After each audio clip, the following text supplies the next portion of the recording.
Hello student, তোমরা কেমন আছো? আশা করি তোমরা সবাই ভালো আছো। প্রতাপ একাডেমি কোচিং পরিবারে তোমাদেরকে সকলকেই স্বাগত। তোমরা যারা 2025 সালে উচ্চ মাধ্যমিক পরীক্ষা দেবে, ইতিহাস সাবজেক্টটি রয়েছে তোমাদের জন্য। আজকের আমি একটি গুরুত্বপূর্ণ 8 মার্কসের কোশ্চেন উইথ অ্যান্সার নিয়ে চলে এসেছি। তোমরা কোশ্চেনটি দেখে নাও।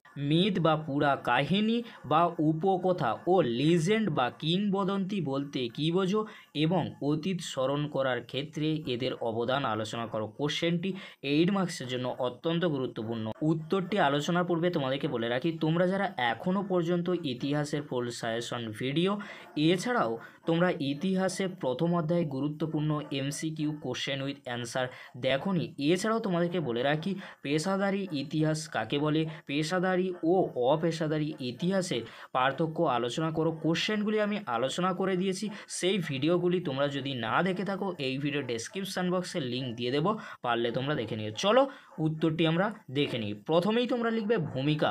মানব সমাজের অতীত ইতিহাসে ঘটে যাওয়া নানা ঘটনা ও কাহিনী বিবরণ যুগ যুগ ধরে নানা পদ্ধতিতে বংশ পরম্পরায় পরবর্তী সমাজে প্রবাহিত হয়। এই সব পদ্ধতির মধ্যে অন্যতম হলো পৌরাণিক কাহিনী ও কিংবদন্তি। ফার্স্ট পয়েন্ট করবে তোমরা পৌরাণিক কাহিনী। প্রাগৈতিহাসিক যুগের বিভিন্ন ঘটনার বিবরণ যে ঐতিহাসিক উপাদানগুলিতে তুলে ধরা হয় তাকে পৌরাণিক কাহিনী বা মিথ বা উপকথা বলতে পারো। সাহিত্যের সর্বপ্রথম রূপই হলো পৌরাণিক কাহিনী। পৌরাণিক কাহিনীর উদাহরণ কি দেবে তোমরা? হিন্দু পুরাণ অনুসারে ভগবান ব্রহ্মার মানস কন্যা দেবী দুর্গা দুষ্টের দমন ও শিষ্টের পালন করেন। তোমরা যে কোনো একটি পৌরাণিক কাহিনীর উদাহরণ লিখতে পারো। পৌরাণিক কাহিনীর বৈশিষ্ট্য এবারে তোমরা দেখে নাও। পৌরাণিক কাহিনীগুলি উত্তরাধিকার সূত্রে বর্তমান মানব সমাজে প্রচলিত হয়। এগুলি প্রাগৈতিহাসিক যুগের ইতিহাস। এগুলি যেসব বিষয়ের বিবরণ দেয় তা আমাদের উপলব্ধির বাইরে। এগুলি কোনো নির্দিষ্ট সমাজ ও সভ্যতা পরিচয়ের মূল ভিত্তি। এগুলি সমাজে প্রচলিত ধর্ম ও বিধি নিয়মকে স্বীকৃতি দেয়। এগুলি জীবনকে অর্থবহ করে তোলার বিশ্বাস যোগায়। পরবর্তী পয়েন্ট করবে তোমরা অতীত স্মরণ করার ক্ষেত্রে পৌরাণিক কাহিনীর অবদান। বর্তমানে মানব সংস্কৃতি ও ধর্মীয় ইতিহাসে পৌরাণিক কাহিনী বা মিথগুলির বিশেষ ভূমিকা অনেকেই স্বীকার করে নিয়েছেন। ফার্স্ট পয়েন্ট করবে তোমরা সত্য ঐতিহাসিক উপাদান। পৌরাণিক কাহিনীগুলিতে অতীত ইতিহাসের বহু সত্য ও যথার্থ উপাদান লুকিয়ে থাকে। উদাহরণস্বরূপ বলা যায় প্রাচীন গ্রীসের পৌরাণিক কাহিনীর সূত্র থেকেই আধুনিককালে ট্রয় নগরী এবং ট্রয়ের যুদ্ধক্ষেত্রের অবস্থান নির্ণয় করা সম্ভব হয়েছে।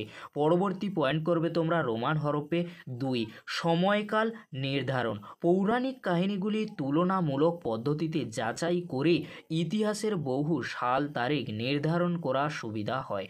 পরবর্তী পয়েন্ট করবে তোমরা রোমান হরপ্পে 3 বংশ তালিকা। প্রাচীন ভারতের বিভিন্ন পুরাণে বহু প্রাচীন রাজবংশের নাম ও পরিচয় পাওয়া যায়। ডক্টর রণবীর চক্রবর্তী বলেছেন পুরাণে বর্ণিত রাজবংশগুলির অস্তিত্বের বেশিরভাগই স্বীকৃত সত্য। পরবর্তী পয়েন্ট করবে তোমরা রোমান হরপ্পে 4 ধারাবাহিকতা। বিভিন্ন পৌরাণিক কাহিনীতে মানব সংস্কৃতি সম্পর্কিত বিভিন্ন গল্প যুগের পর যুগ অতিক্রম করে বর্তমানেও প্রচলিত রয়েছে, অর্থাৎ মিথ ইতিহাসের ধারাবাহিকতা রক্ষা করে। এবারে তোমরা দেখে নাও কিংবদন্তি সম্পর্কে।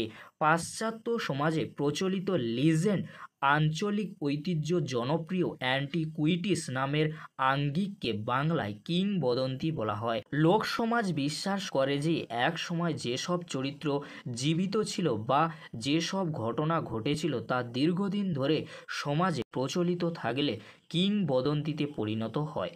ফার্স্ট পয়েন্ট করবে তোমরা কিংবদন্তির উদাহরণ।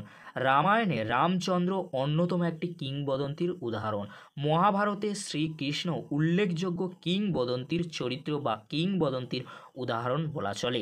এবারে তোমরা দেখে নাও কিংবদন্তির বৈশিষ্ট্য। ইতিহাস নির্ভর কাহিনী, প্রেম বিরহ সম্পর্কিত কাহিনী, পরিচিত বা ভূত প্রেতের কাহিনী ইত্যাদির সাথে যুক্ত ব্যক্তিদের ঘটনা কিংবদন্তির বিষয়বস্তু হতে পারে।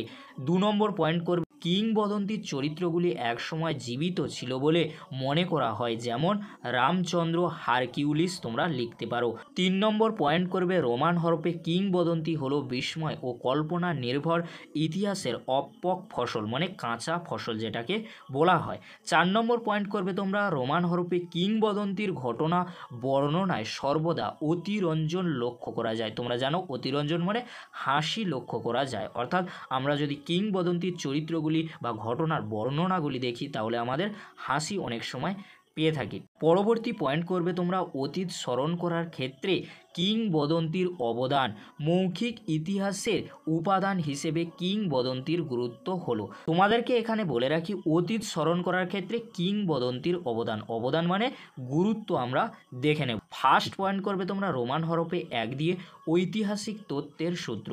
কিংবদন্তির ওপর ভিত্তি করে বিভিন্ন ঐতিহাসিক ঘটনার সত্যতা নিশ্চিত করা সম্ভব হয়। যেমন কিংবদন্তির ভিত্তিতে 1968 খ্রিস্টাব্দে পূর্ববঙ্গে সীতারকোট ঢিবিতে খনন কার্য চালিয়ে বৌদ্ধ বিহারের নমুনা পাওয়া গেছে। 2 নম্বর পয়েন্ট করবে রোমান হরপে আনন্দদান। অতীত থেকে বর্তমান সময় কিংবদন্তির ঘটনাগুলি মানুষকে আনন্দ দিয়ে যাচ্ছে। পরবর্তী পয়েন্ট করবে তোমরা শিক্ষাদান। কিংবদন্তির ঘটনাগুলি অতীতের নৈতিকতা, বীরত্ব প্রভৃতি বিষয়ে বর্তমানকালের মানুষকে তথ্য দিয়ে থাকে। এগুলি থেকে মানুষ নৈতিকতার শিক্ষা লাভ করতে পারে। পরবর্তী পয়েন্ট করবে ঐতিহাসিক ভিত্তি। বহু ক্ষেত্রেই কিংবদন্তির ঘটনাগুলির বাস্তব ভিত্তি আছে, যেমন রঘু ডাকাতের কালী পূজার ভিত্তিতে আজও একটি কালী মন্দিরকে চিহ্নিত করা যায়। উপসংহার বা মূল্যায়নে তোমরা কী লিখবে? পরিশেষে বলা যায় যে এইসব জনশ্রুতি বা মৌখিক ইতিহাস যুগ যুগ ধরে মুখে মুখে প্রবাহিত হওয়ার ফলে অতীত ঘটনাবলীর সাথে বহু কাল্পনিক ঘটনা যুক্ত হয়ে পড়ে। তাই প্রকৃত ইতিহাসকে খুঁজে পাওয়া যথেষ্ট কষ্টসাধ্য হয়ে পড়ে। এই ছিল আজ আমাদের আলোচনা। যদি ভিডিওটি ভালো লেগে থাকে লাইক, কমেন্ট, শেয়ার ও সাবস্ক্রাইব করতে ভুলবে না। এরকমই একটি গুরুত্বপূর্ণ কোশ্চেন উইথ অ্যান্সার অবশ্যই বন্ধুদের মাঝে বেশি বেশি করে শেয়ার করে দিও। আজকের এতটুকু। পরবর্তীতে তোমাদের জন্য খুব তাড়াতাড়ি পরবর্তী ভিডিও নিয়ে হাজির হব। ভিডিওটি দেখার জন্য তোমাদেরকে অসংখ্য ধন্যবাদ।